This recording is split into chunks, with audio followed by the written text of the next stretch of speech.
Hello and welcome to this episode of Superhero Ethics. Friends, February is a very busy month for us for a lot of reasons, but one of the cool things that's happening is this is Black History Month. And if you are on TikTok, one of the creators that I hope you're following is uh, JPenumbra. JPenumbra. Uh, he's doing a great series every day on different Black comic book characters and things like that as part of Black History Month. And I just saw this and I was like, this is something we got to have for our podcast. JP, so good to have you here. I appreciate you having me. Well, so here's my question. We've had Black Panther movies. We've had Miles Morales movies. So we're done, right? We've got like enough Black characters. Like we're not worrying about it. Lord, it's insane because there was even like someone who came through my chat like 2 days ago when I was on stream, and they were like, "Where's a Static movie?" And it's like, you don't support the comics, so why would you get it?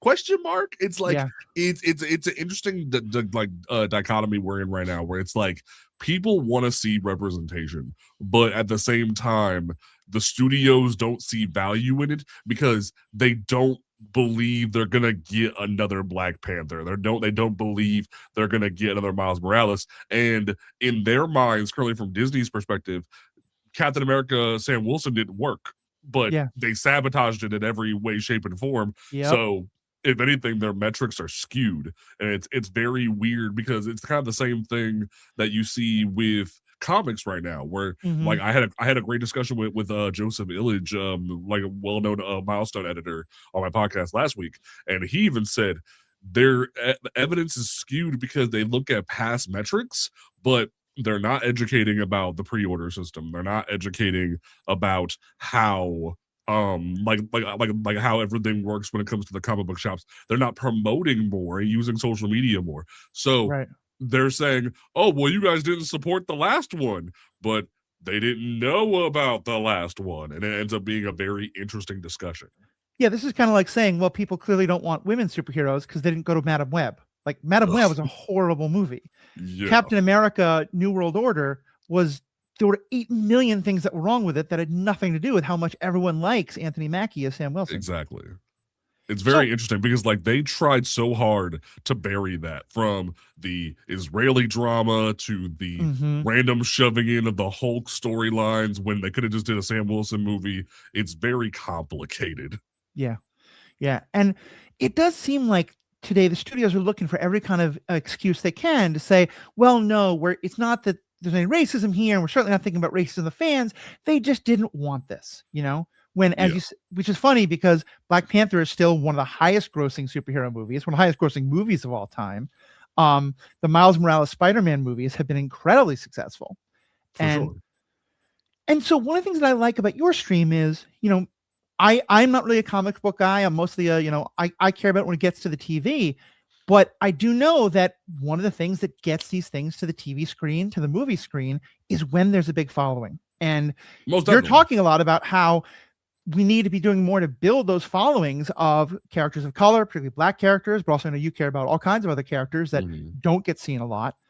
Talk to us about that process, because I know I've learned a lot just hearing your TikToks about what the business of comic books is like, and how people who are, going to the comic book store to pick something up, what we actually have a lot of power in this, but we just don't know it a lot of the time. Most definitely, because like it's definitely an interesting situation where like people have a multitude of different situations when it comes to comic shops, where they either have a bad environment because comic book shops are not the safest place for women, not the safest place for people of color, queer individuals like yourself and myself. They don't always have the safest environments in those comic shops, because while yes, there are a lot of progressive shops, like we have entered a more progressive age, there are still the basement dweller stereotypes, the individuals who felt like their domain was only their domain for so many years. In reality, it never was, and they just believed it to be so because they felt like they were the shut-ins, the incels, etc.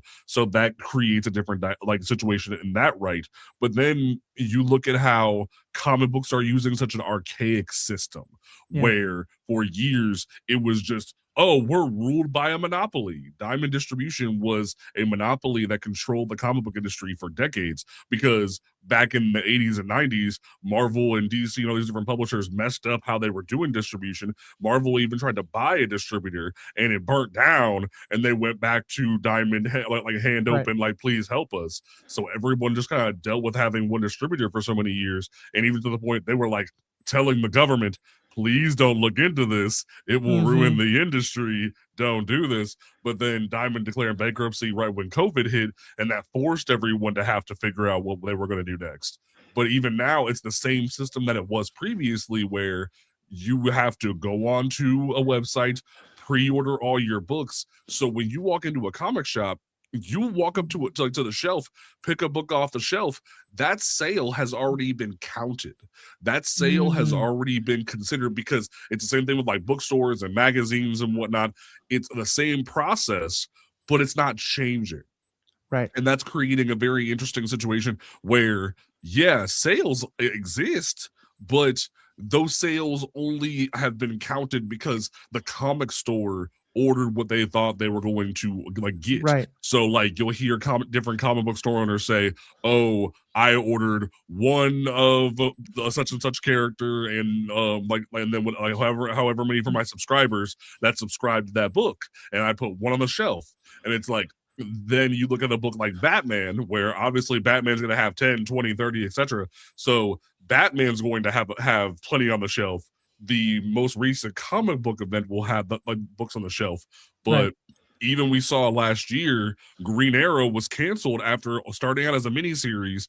The sales were so good, it got turned into an ongoing, and then it got canceled. And everyone's like, what happened to this book? What's going on? And longtime writer Scott Snyder caught a lot of flack on Twitter because he said it was sales. But what he didn't say was it was the pre-orders stalled. And that is a very interesting situation. So there's a couple things I want to get into here. First, just in terms of the bad reputation of the stores, I have to take your word for it, because I don't go to comic book stores.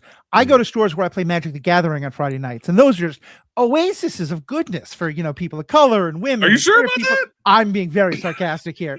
Yeah, no, it's the exact same thing, and we're dealing with the same stereotype. And I managed a store that for years we got in Madison, Wisconsin, like a huge college town, second biggest in the country. We got all of the people who weren't like straight white men coming. I mean, we had a lot of those too, but we had all the folks who weren't that, because we did crazy things like washed the bathroom once a day, and like didn't let guys get away with saying sexist things, like a girl sits down next to them and say, oh, did you come here with your boyfriend? But so many stores aren't doing that. So totally get you on how like the stereotype isn't real, but it's enough in people's minds that you got to work on it. But I want to make sure I understand the distribution system here. So if I'm a comic book store owner and I hear there's some new title out, and I think my customers want to buy it, but I'm not sure. So I order 20 copies and then no one buys it, I can't send them back to the distributor, right? I'm just stuck with those 20 copies. You're stuck with that. You like what you'll see a lot of the time is stores will have back issue bins. That's what the term back issue became very popular, because after the first week, it's no longer the new release, so it's a back issue now. So you'll see like plenty of stores have giant like long boxes. Like I have a long box sitting here where I keep all my books, and like you'll see tons of them, rows, alphabetical order, where they have all their back issues. Either they didn't sell, or they bought too many, or like sometimes people who are subscribers end up not ever picking up their pull list, so those get turned into back issues, and that becomes a thing. And that's a whole different conversation about abandoning a comic book store and how that kind of caused some stores to go out of sale and shut down. But it's like that's kind of the situation where there's a lot of like burden of guilt on the comic book store as well, because they have to be the ones trying to figure out their audience, try to figure out how to figure like I'll even like use a Magic the Gathering metaphor. Like you have to figure out how many people are coming to the pre-release every week. Yep. How many people are coming to the pre-release? How many boosters are you going to need? You have to judge an entire, and not only that, you have to judge how many people are coming to the pre-release each week for 20, 30, 50 sets of cards. Right. And that's a whole like different situation when it comes to that, where it's like you have to figure out, will these individuals like this book? Will they care about this book? Do I even like invest in this book? And if not, will I buy a couple of them because someone might come in and try it? Sure. But Right. a perfect example is there was this brand new Image comic that just came out this week called Dork. It was a little cute story, but it's like, but look, the art is cute, but it's actually pretty graphic and like violent and whatnot because it's like a fantasy story. Mhm. And cute little half orc, half dwarf little dude just running through life trying to survive. And it blew up and no one expected it to blow up, where so many people like enjoyed it. Oh my god, everyone has to have this, and not enough people ordered it. So now it's like, oh well, guess we're going back for a second printing, and it's a whole different conversation in that regard. Yeah, I mean, I can see that being a real problem because, like, you'd think these things really depend on word of mouth, like maybe you're the one person who orders it, but then you really love it. You make a TikTok about it. 3 new people are now like, oh, well, I want to go check it out. But then they go to their store and they don't have it right there. Right. So yeah, I can see how. And then like when you talk to the Magic thing, that's a perfect example because like, Magic the Gathering has been doing things like crossing over with other universes. So we did a thing with like Lord of the Rings, for example. Yeah, I was But there. we had a real question because it was, well, how are we going to get Lord of the Rings people who aren't necessarily Magic people to come in? What Wizards did was a huge ad campaign. Yup. I imagine for the store, if they're like, well, we don't have many Black people walking through the door, but if we get this Black comic, maybe we'll get that. But if no one's letting people know to come to our store because there's this new comic hero coming out, it just becomes a self-fulfilling prophecy, it sounds like. Or like what even happened last year when we saw the new Superman movie come out. Mr. Terrific was like the breakout star. He's Black, he's very autistic coded, everyone loves him, everyone's enjoying him as a character, but then only to come to find out that there's a brand new Mr. Terrific miniseries coming out from DC that already has 2 issues released. Hardly any stores ordered it. So everyone's like, I want to read Mr. Terrific. Where do I jump in? Oh, he's only had like 1 ongoing that was canceled back in 2011 after like 8 issues, and he's never had an ongoing ever again. What am I supposed to do? Oh, you can go read like old issues of the Justice Society of America from the early 2000s. What? Like it's a lack of logic on not only the comic book stores but DC as a whole, where they don't think ahead of time to plan these things. They don't think, maybe we should like give people more than 6 months worth of like 10, 15 minutes of entertainment, because the average comic is between 10 to 20 minutes of entertainment for about $3 to $5. So that ends up being a really different conversation of like, if this releases monthly, how much enjoyment is someone going to get out of this down the road? It's a constant like analytics game where they're trying to figure it all out, and if they're not seeing profit off of it, or they're not seeing any sales metrics off of it, they don't value it. And it's funny because like I was interviewing Morgan Hampton, the current writer of Green Lantern Corps, and he kind of put it best where it's like, I don't think DC's doing it maliciously. They just don't care, because they're looking at the metrics and not seeing value, so they're like, whatever. That's why I even kind of made the meme off of the famous like Kanye West stint from back during Katrina, where it says George Bush doesn't care about Black people. I put DC Comics doesn't care about Black heroes, because it genuinely is a situation of like, they don't care because they don't see value in it. You're not giving them a reason to see value in it. And I think that's such an important point, because I think it's easy to look at this and someone will take away and go, what, you think DC is full of a bunch of racists who are intentionally keeping Black comics out? And like, as I understand it, that's not the case. It's that it's a very tight financial market. And right now they know that white straight male superheroes sell. And if they cared about expanding diversity in heroes, they have to take some risks and they have to be willing to put some money behind it. And and I think that to me, at least, that's the message really, is we need to be pushing that, both telling these stores and these companies, no, take the risk. We're here. We will put money in your hands, but also saying, look, it's not cool. It's not okay to be cowards. It's not okay to just keep saying, you got to give us more, because most definitely. Yeah. it is so easy for people to use that economic excuse to say, oh, well, that's, like how long did they say they couldn't give us an Asian superhero because just Mm. that wouldn't play in certain markets? Shang-Chi, very Well, successful and movie. it's funny because like Shang-Chi is a very interesting situation because for decades Marvel was very much like making stereotypes out of like POC characters. Like if you go Mm-hmm. and it's why when you look at how different Shang-Chi and the Mandarin were in that movie, you can't tell a fan, hey yo, go read Silver Age, Golden Age Shang-Chi or Mandarin because it is very problematic and Yeah. it's very concerning. So it's like there was this issue for a long time where Asian representation was non-existent. They were like, "Oh well, Asian fans read manga, so we're not going to make Asian comics." And then they Mm-hmm. tried to, and then they finally tried to hop on the bandwagon in the early 2000s, where they had a new Shang-Chi run. They created Big Hero 6 because Big Hero 6 is actually a Marvel property.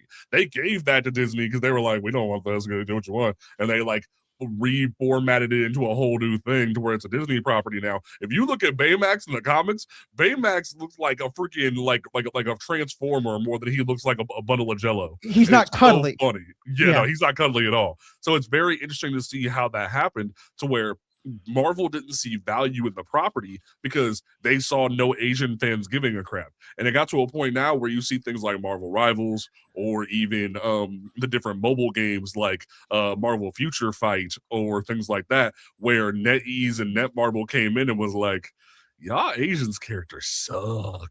Yeah. So they straight up were like, can we create our own Asian characters in your universe and partner with you? And they're like, yeah. So you see Luna Snow, White, like a White Fox. I forget the name of the little girl with the bear spirit, but like there's a few. Oh, I think her name's Crescent. There's a couple of those mixed in with Mm-hmm. Shang-Chi, with like a couple other characters like that, Amadeus Cho and whatnot. But it genuinely became a situation of someone else had to come in and tap Marvel on the shoulder and be like, they're kind of failing. Yeah. But that's what I've been kind of trying to do until DC, where it's like, you're kind of failing right now and you're using the excuse of sales when in reality, you really didn't give these books a chance. You Yeah. didn't do anything to really move the needle. You just said, oh, I'm going to watch the bird fall out of the nest and not care about it and then blame the bird. And Yeah. that's I'm kind going to of do the the issue bare there. minimum so I can say I did the bare minimum.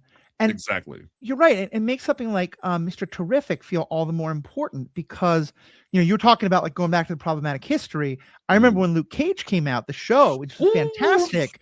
And then a whole bunch of people were like, yeah, let's go read back issues of Luke Cage from the 70s. And I was like, oh, when white Sweet people write. Christmas. Yeah, exactly. And I remember I went to a great panel discussion right around that time, and I was talking about how people were really excited about Luke Cage and really excited about Black Panther, but one person was saying like, we need a black hero from the suburbs. Like, why does every black hero have to come from, this was the wording they used, the ghetto or Africa? And like, Yeah. and so talk a little bit more about Mr. Terrific and like why that character was so important. So it's very interesting because like you have two great examples of why I think DC has a great opportunity right now. We had both Mr. Terrific and Black Lightning. Black Lightning and Mr. Terrific both are characters from the suburbs. They are characters that escaped poverty. They are both Olympic athletes that went to like were in the same circles, to the point that even in the newest Mr. Terrific Year One miniseries, Al Letson spun their origins together, and that's now canon in the comics. But it's like these two characters like did their work, succeeded, went on, became Olympic athletes, were very well studious, and in Mr. Terrific's case is the third smartest person in the DC universe behind Lex Luthor and Batman. And it's like you have an opportunity here where you have a very autistic like coded character that a lot of black like fans are seeing, noticing. And what's so funny about him is he's a legacy character. Because Terry Sloan was a white guy back in the 80s and 70s in the JSA. He was just a guy who didn't like the mean guys down the block. So his thing was fair play. So he wanted to beat up the people who were causing trouble. And Michael Holt was inspired by that. So he took the fact that he didn't have powers, he just had a genius level intellect, and made the T spheres and made all this technology that Right. way he could be a superhero. And it came out of tragedy because like of his wife dying and his child dying, and he was like, I'm going to try to be an inspiration to others.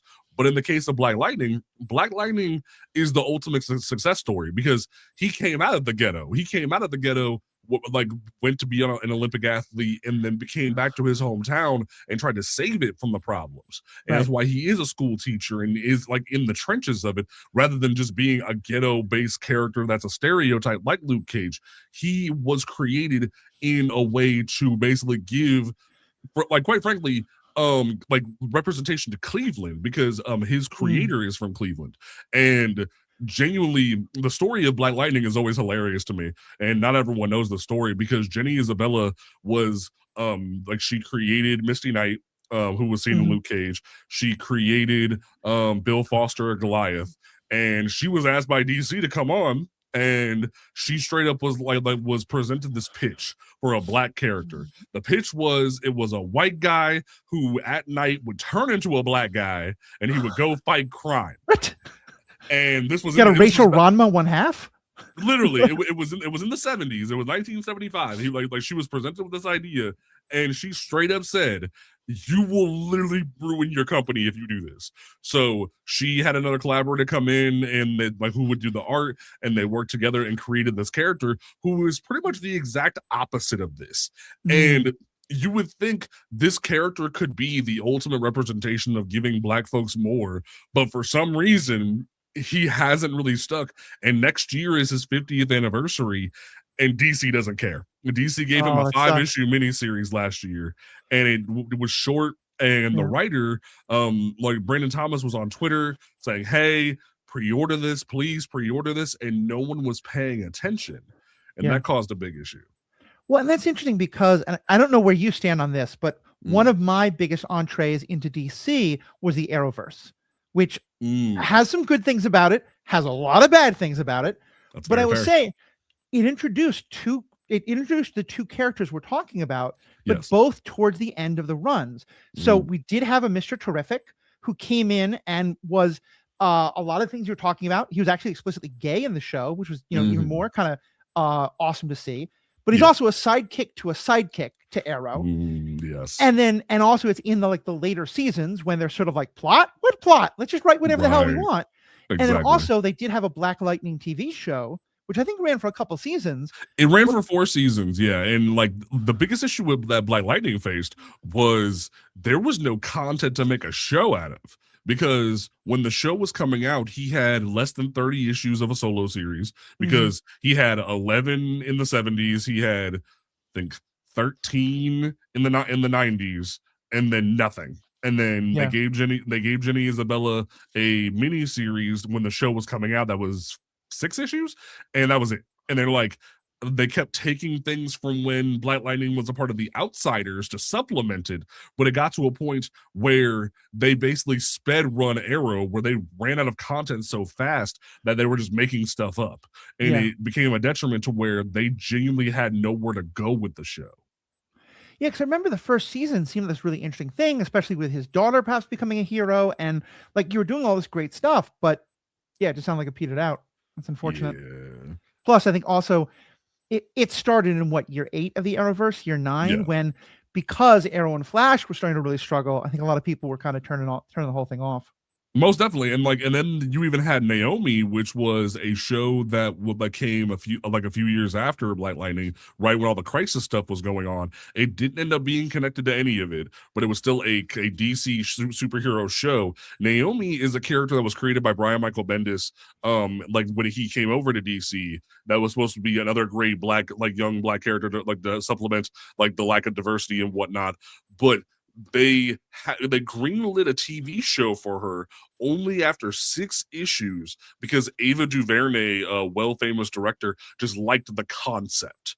And they were like, let's make a whole TV show out of 6 issues of a comic book, and thought it was going to be successful.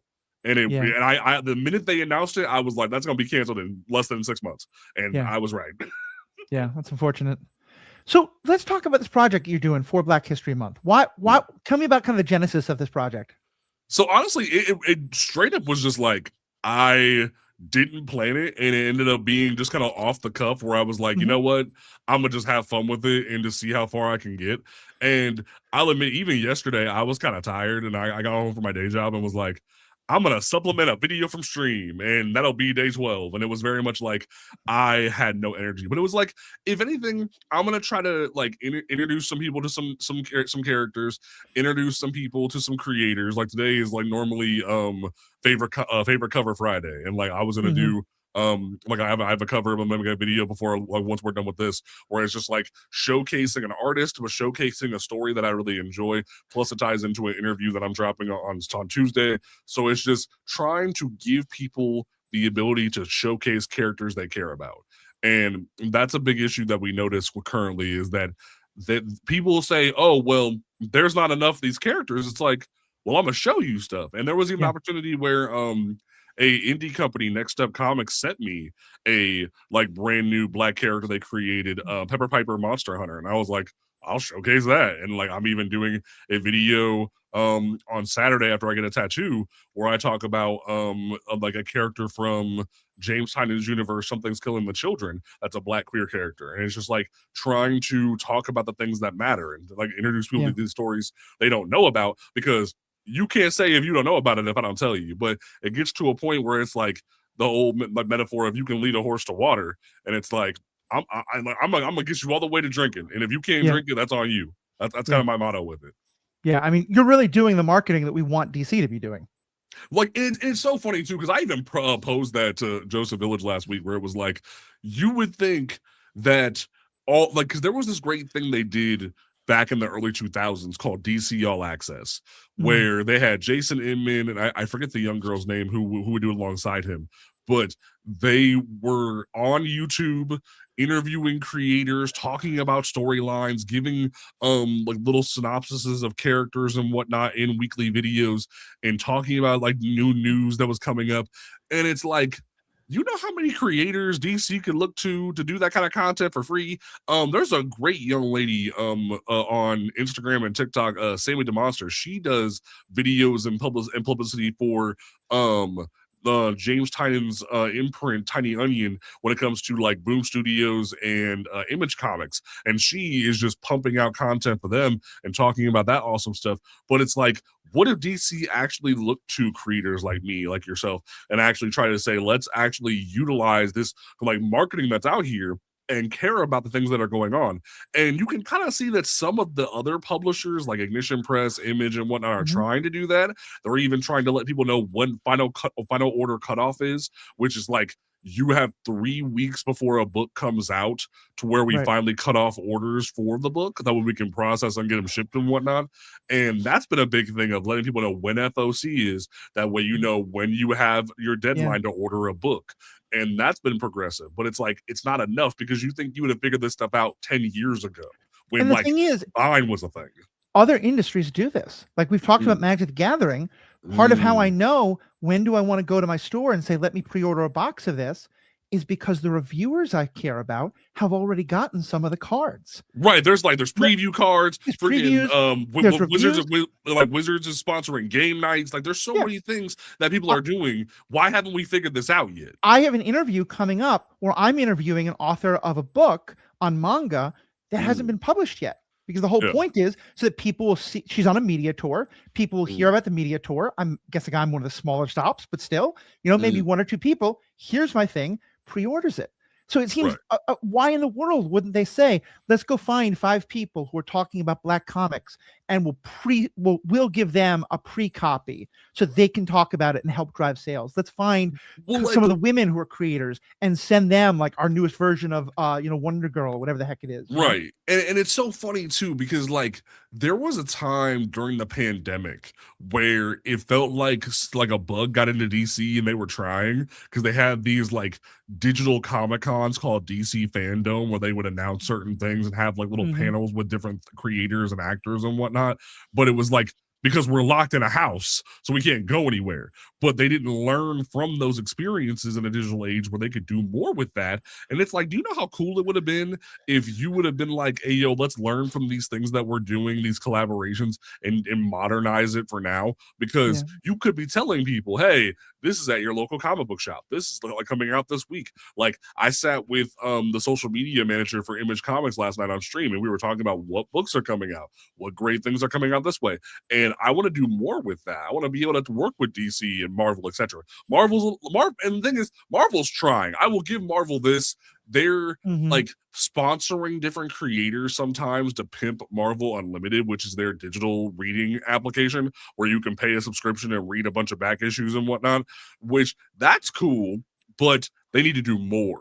And I don't think Disney's paying attention to that because they don't really take comics seriously.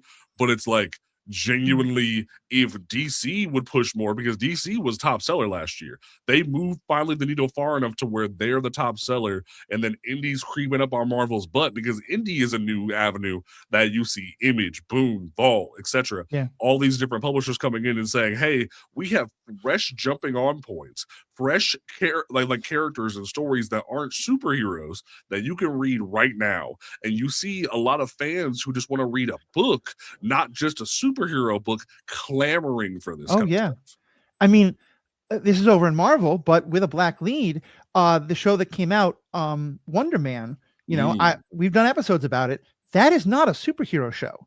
That is a show about struggling actors, one of whom happens to have superpowers. Right. And it's fantastic. And it's the acting is phenomenal, and it's giving a chance for people to see a story that's not just, I kept waiting for it to fall into the template of, okay, you gave us 6 episodes of interesting development. Now have the big bad, and our hero has to decide that he's going to be a hero instead of being an actor.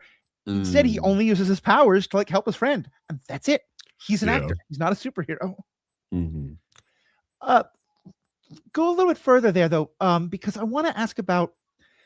So, what can people do in terms? Oh, actually, no. I'll get to that in a second. We'll get to that. Yeah. So, when we talk about the kind of things you're looking for, obviously, we want more black characters, we want more black leads, but not all representation is good representation. We've talked about, like Luke Cage in the 70s. It's a step forward, but it's kind of a step back. Like, when you hear, okay, there's a new character coming out who's black, what are you looking at? Are you going to look at, like, is the writer and the artist, like, what's their background? What, are you looking at, what are the stories they're telling? Does it fall into stereotypes? Like, what's the lens that you're bringing to it, and that we should bring to it? I would always say, and like I will even say, I'm always someone that craves a good story.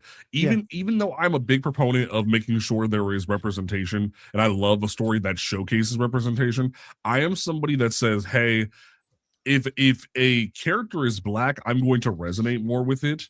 If a character is queer, I'm going to resonate more with it because that's like my history. It's what I deal with every day. So I will be more drawn to it.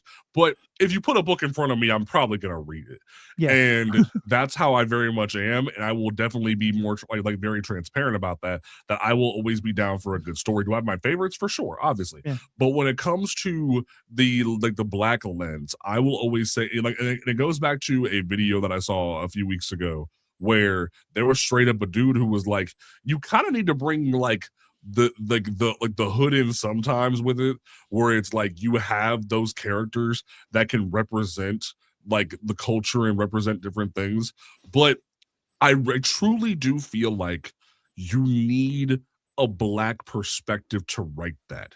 You can't just have a white man writing Sweet Christmas all the time. Granted, have white creators done good with that over time, for sure. One of my favorite comic books ever is Cage by Gendy Tartakovsky. Like the cartoonist did a Luke Cage comic book, and it's very good.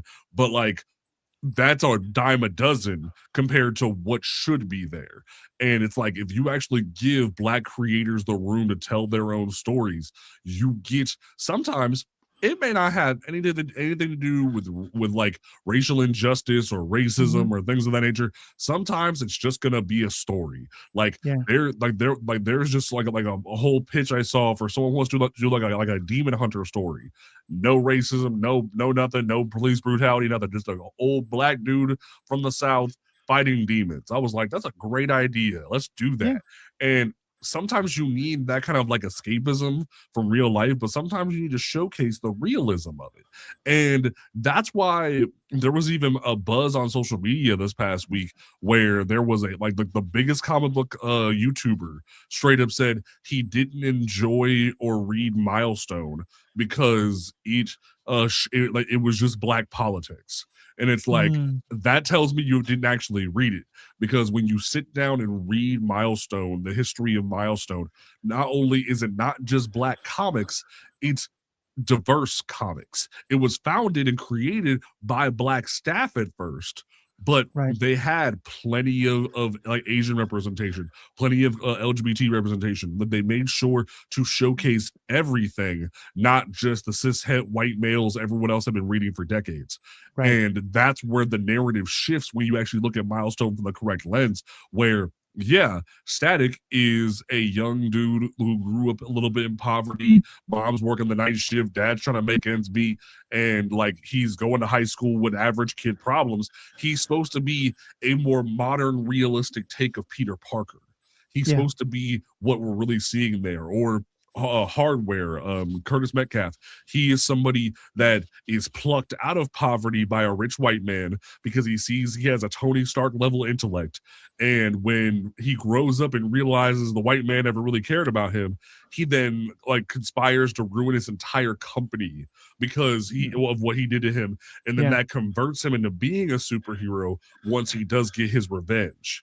And you can tell different stories when you actually give the person who the story is about the reins to tell those stories. Now, Yeah. granted, you have people like Stan Lee, Jack Kirby, or like by Brian Michael Bendis, who have gone on their like merry way to say, I don't like that there's no black people here. I'm gonna make a black person. And sometimes it works, sometimes it doesn't. But Yeah. it's the only representation a lot of us get that isn't just imprinting on white characters. Yeah.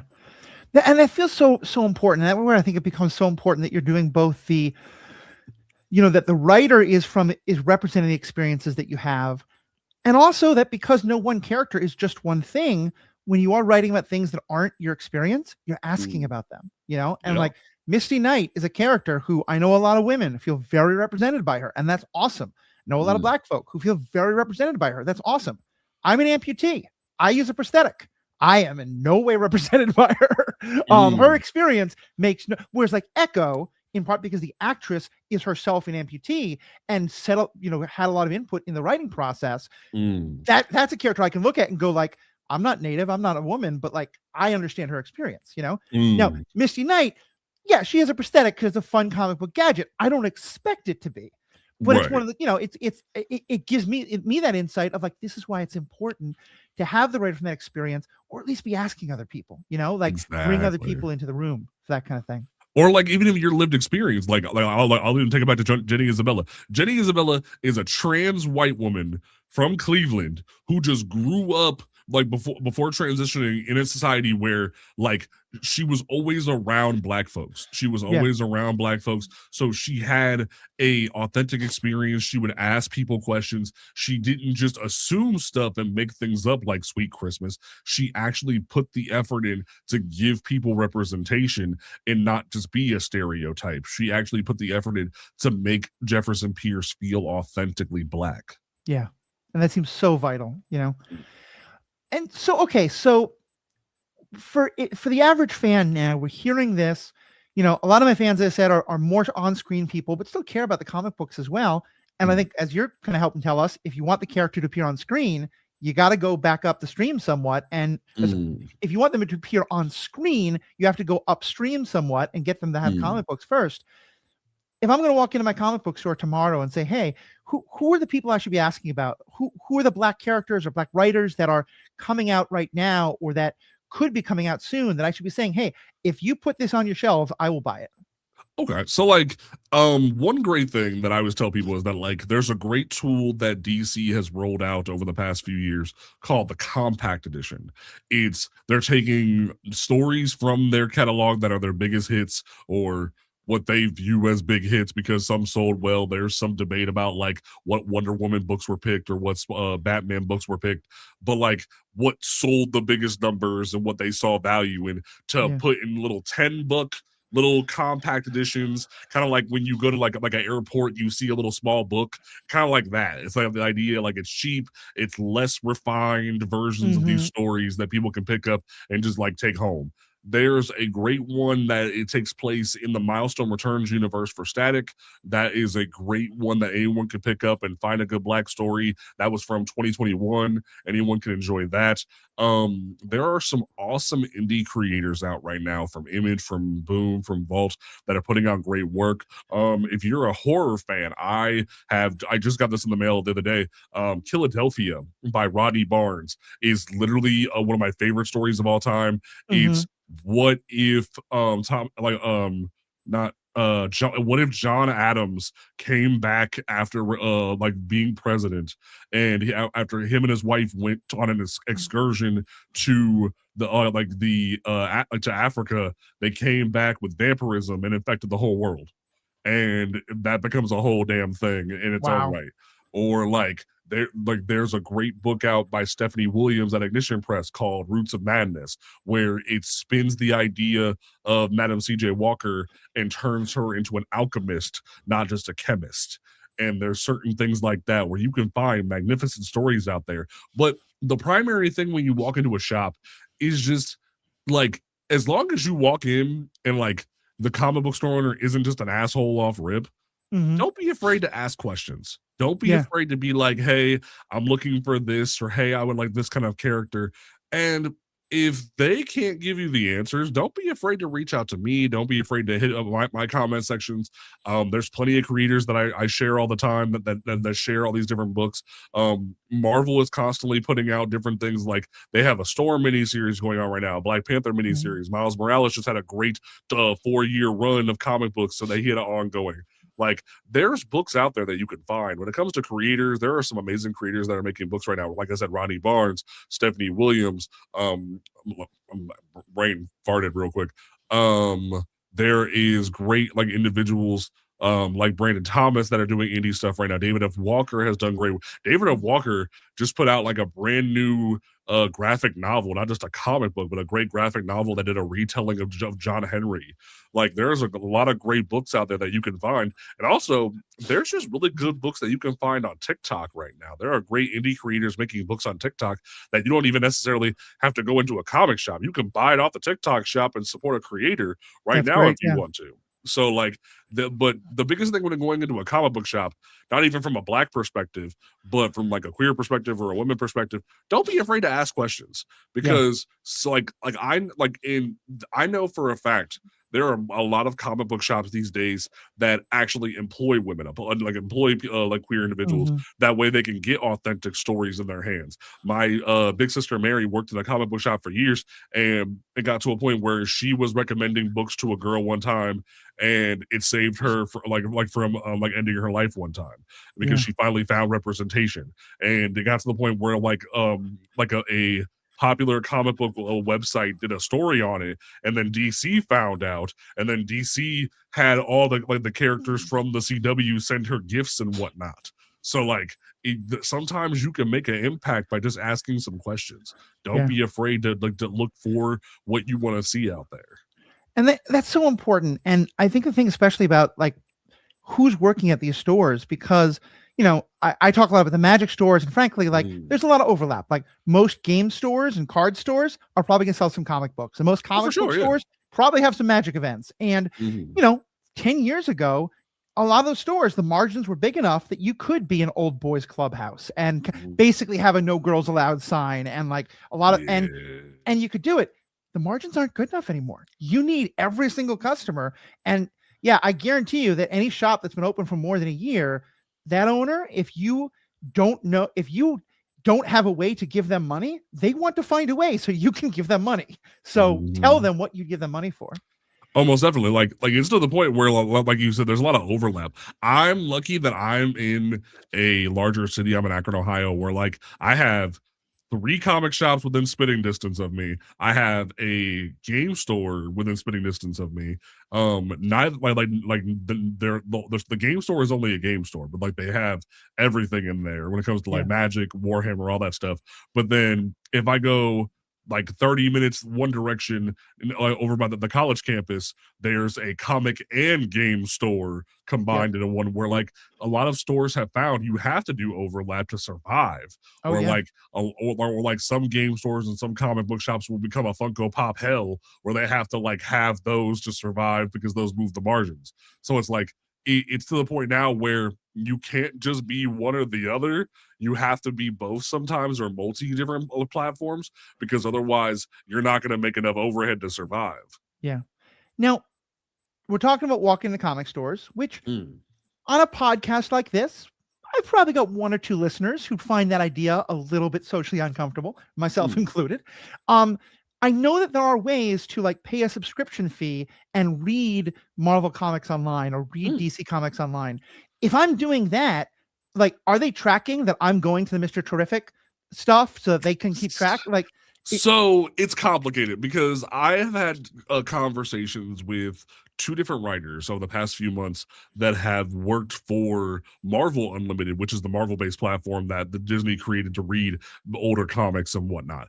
And they straight up said that Marvel and Disney don't view those as like crazy like analytical numbers. They make digital exclusive comics for those platforms that anyone could pay a subscription for and read along with the back issues, but they're not going to be the craziest things that move the needle in terms of that. right. The biggest issues right now is that because Amazon absorbed the biggest comic book digital platform, Comixology, because the founders of it couldn't afford to pay the licensing fees and the digital storage fees. Mm-hmm. Amazon has, like, for a long time prior to the pandemic, created a monopoly where all you could do was read off a Kindle because of the damage they did to Comixology. But over the past few years, you've seen different platforms pop up. Like the founders of Comixology created Neon Ichiban, which is a new version of that houses manga and comics. That's sort of being a new version of what they had before.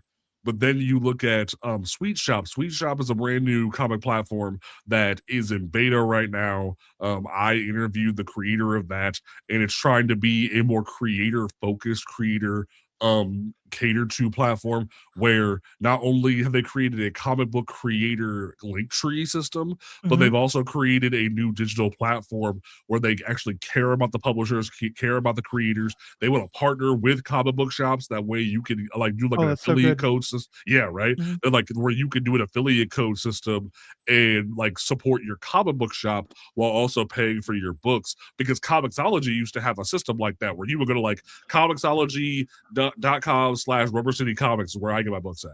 And though your purchases would go to your shop, not just Comixology. And that system was coveted for a long time, and Sweet Shop's tried to do that. But they're not fully rolled out yet, so that's not really a thing just yet. But the other big one besides DC Infinite and Marvel Unlimited is Global Comics. Global Comics, but like it's not CS at the end, it's X. They not only can you buy digital comics there, you can pay $7 a month to read DC, Marvel, Dark Horse, Image, all these different indie publishers' Mm-hmm. books for like $7 a month, nonstop, unlimited. Like it's almost like a library, basically. Right. And while I know that DC and Marvel aren't crazily like caring about these, Mm-hmm. they still see, oh, there was an uptick of these numbers to a certain extent. They might look at giving that character a mini series down the road or Yeah. things of that nature. It's not as hyper pinpointed as the physical system, but it's still a situation of like digital isn't taken fully seriously right now because of the issues with the vendor systems, where Yeah. Comixology isn't really viewed anymore, Neon Ichiban hasn't been fully adopted, etc. To where even but like what was really sad though is even before what happened to Comixology happened, they really weren't tracking digital at all. Like they Mm. didn't really care about digital. So like there would be so many fans that would be like, what happened to this series that I was reading? Oh, it got Right. canceled. Well, I was buying it every week off of digital. Digital doesn't count. Digital Yeah. doesn't count because it's not print media. They don't see it as a valuable source. So I would say the analytics aren't being fully absorbed by the like the publishers, but they're still tracking them. They're not Right. they're just not valued to the same degree as print media, if that makes And sense. and if nothing else, if online reading is just what works for you, read it online and then tell some of Right. your friends about it, and then maybe they buy a Exactly. paper copy. You know, 'cause it seems like the word of mouth is really what we need to get these things Mhm. out there. Most Um, definitely. Yeah, I would definitely say that's very true. Yes. couple last questions, and then we'll kind of wrap up and let you tell people where to find you. We Okay. talked a lot about writers for these things, but I, I could imagine that a white artist or two might have one or two stereotypes about how to draw black characters. Oh, I you. know, shocking, right? Are there black artists in particular that you also kind of always kind of keep an eye out for? Mm. Most definitely. Like I will always say that Sanford Green is my favorite black artist of all time, where he Mm. as a artist has mastered the ability of showcasing what I feel like is almost Harlem Renaissance level of painting on a paper, Oh but wow. also like he is able to draw white characters in a very expressive way as well. Where it's like you look at that, you know it's Sanford Green's work. You know that that is very well done. He draws black folks very authentically, and it's very well done. Give us an example Tor of a title or two that he did. like Power Man and Iron Fist from 2016 is one of my Mm. favorite ones that he did. Him and writers Chuck Brown and David F. Walker did Bitterroot from Image Comics. The like that is one of my favorite titles, like one of my favorite indie titles of all time. Right. Like his artwork is some of the best in the game, and he's not appreciated enough. Torrin Clark is like the black Alex Ross, but like Alex Ross is like very famous for drawing very realistically, and Torrin Clark does the same thing where like he showcases like characters to almost like they fall off the page and you're like how is that possible. Wow. So it like those are great character like writers that like artists that I care about a lot when it comes to that. I would say Kerry Randolph is another great one that I really appreciate. He has a sort of like almost anime-esque style similar to Dan Mora, Oh, but you can interesting. tell that it's like authentically black in its own right, if that makes Yeah. sense. Kerry Randolph and Brandon Thomas did Excellence over at Image Comics a few years ago, or like Kerry Randolph has did Mosaic for Marvel. Those different like books, you could tell it has a very authentic style to it, and I very much enjoyed that. Awesome. And for anybody who's like, oh my God, I had to pause and write all these down, don't worry.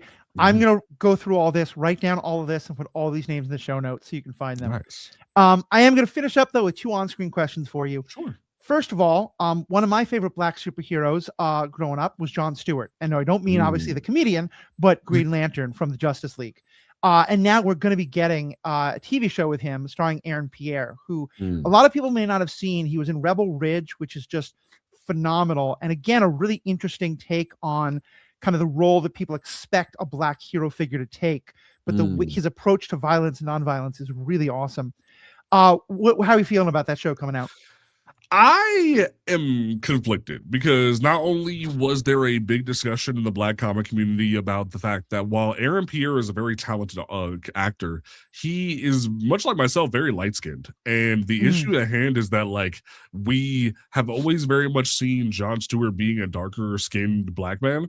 yeah. But so that was very much a topic that I'm concerned about. And I don't know if the show is going to really care about that.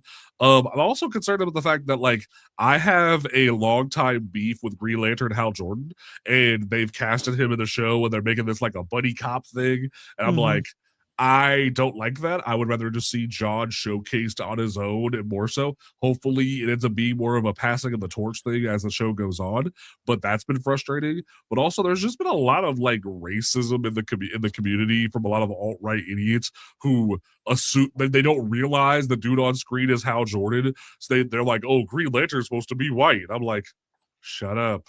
There's a lot of Green Lanterns, and it's a whole different issue. But Yeah. I'm trying to be cautiously optimistic because I am a longtime fan of Jon Stewart. Currently in canon, he's the most powerful Green Lantern in existence, and that means Hmm. a lot to me as someone who loved him for years. So I'm hoping that DC does this show justice. Justice. But like it's one of those things of like I am cautiously Yeah. optimistic. I'm probably biased because one of my favorite shows is Friday Night Lights, and the star of that, Coach Taylor, is played by Kyle Chandler, the guy who's playing Hal Mm. Jordan. And in the last two Mm. seasons of it, he is the mentor coach to, in one of his first roles, Michael B. Jordan, playing Vince Howard, a young Gotcha. football star. So I've seen Kyle Chandler be very good at checking his own racism and dealing with a young black man and giving him the space he needs. I don't know how Mm. that's going to translate over here, but we'll see. Right. But I think again that's the kind of thing where, like, I've heard about the colorism discussions a lot in terms of black actresses. I haven't. I think I wasn't even thinking about it because we don't hear it very often in regard to black actors, but it's the same Mm. conversation. So Most yeah, it'd be definitely. really interesting to see how that plays out. Last question then. Um, who is a black character who right now is only on the page that if DC came to you or Marvel came to you and said you can take any character and give them a 3-season show or a 3-movie deal, who is it? And who would it be? Oh, that's a great question. I'm not gonna lie to you. Currently, it would definitely be Curtis Metcalf Hardware because Mm, he is a character that could literally address a lot of the concerns we see in comic books right now or just in comic book media where he is someone who is very intellectually up there with Mr. Terrific and he can give a very authentic experience where he was plucked out of poverty and plucked out of the black experience very early on. So he, similar to me, would have a very white upbringing where he was forced into corporate intellectualism very early on and mm, having him have to encounter the streets, having to encounter that would be a very interesting dynamic and having to balance that. And also because like everyone is always very quick to give Static praise, but Hardware was the first. Hardware was the first and the last to be put out, and he doesn't get enough respect put on his name because Hardware is a very amazing story that not everyone understands and appreciates. And I mm, feel like more people need to look in his direction because, like, in his first 6 issues, not only does he get his revenge and put his like his benefactor into a stalemate to where he stops all of his like illegal operations and whatnot and makes him have to like be on the straight and narrow for a little bit, but like the dude doesn't find out his identity. He ends up being very like clever about how he does things because he has like a synthetic body covering on top of his suit and ends up being very like powerful in that right, but also he ends up defeating some of the mercenaries that the dude hires, and then he ends up solving an entire murder case where there was a Punisher stand-in uh-huh. who was originally trying to help Hardware stop these prostitutes from being murdered, but only for him to find out that the Punisher stand-in was the one killing the prostitutes because he had a ED issue because he was assaulted by somebody in a previous crime. And it's a Mm, multifaceted story that ends yeah. up going on to where even later on they redeem that character, Death Wish, and give him his own series. So it's so crazy that not everyone knows about Hardware, knows about his story because it's so much more impactful than people realize. I would kill for it to be on the big screen. Yeah. No, it sounds like a good one. Well, thank you. This has been a fantastic time. I definitely want to have you back. But for people who are listening to this and going, well, I need to find more of this JP guy, where can they go? I'm gonna say I'm on TikTok, Threads, Twitter, Blue Sky, Instagram, all those places. Like I like because I see myself as the comic journalist, I have to be plugged in. So I'm Yeah. on all those different platforms. I'm posting on Instagram and TikTok and YouTube daily when it comes to making content for people, whether it be responding to people or making fresh content in regards to things.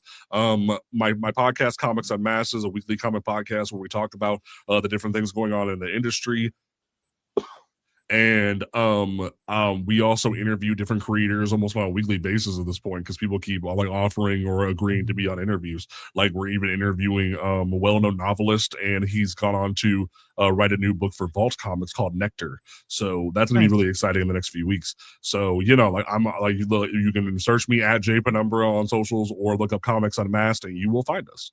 Awesome. Well, thank you so much. I think you said you had an interview coming out Tuesday. If all goes well, that will be the same day that this episode drops. So I Perfect. assume Yeah. that's on your podcast? Yes, I'm interviewing the current writer of Green Lantern Corps. He also wrote Cyborg back in 2023, Morgan Hampton. Awesome. Awesome. Well, hopefully then once you finish this episode and you've listened to this week's Star Wars Generations, go check out that. Well, thank you so much, JP. This has been fantastic. To all of our fans, write in. Love to hear what you think. What are your favorite Black characters that you've talked about? What are other communities that you are a part of or just care about that you want to see better represented, both in comic books and when comic books make it to the screen? Let us know. Of course, we love to keep talking about it. I'm having JP, myself. Thank you all so much. May the force be with you.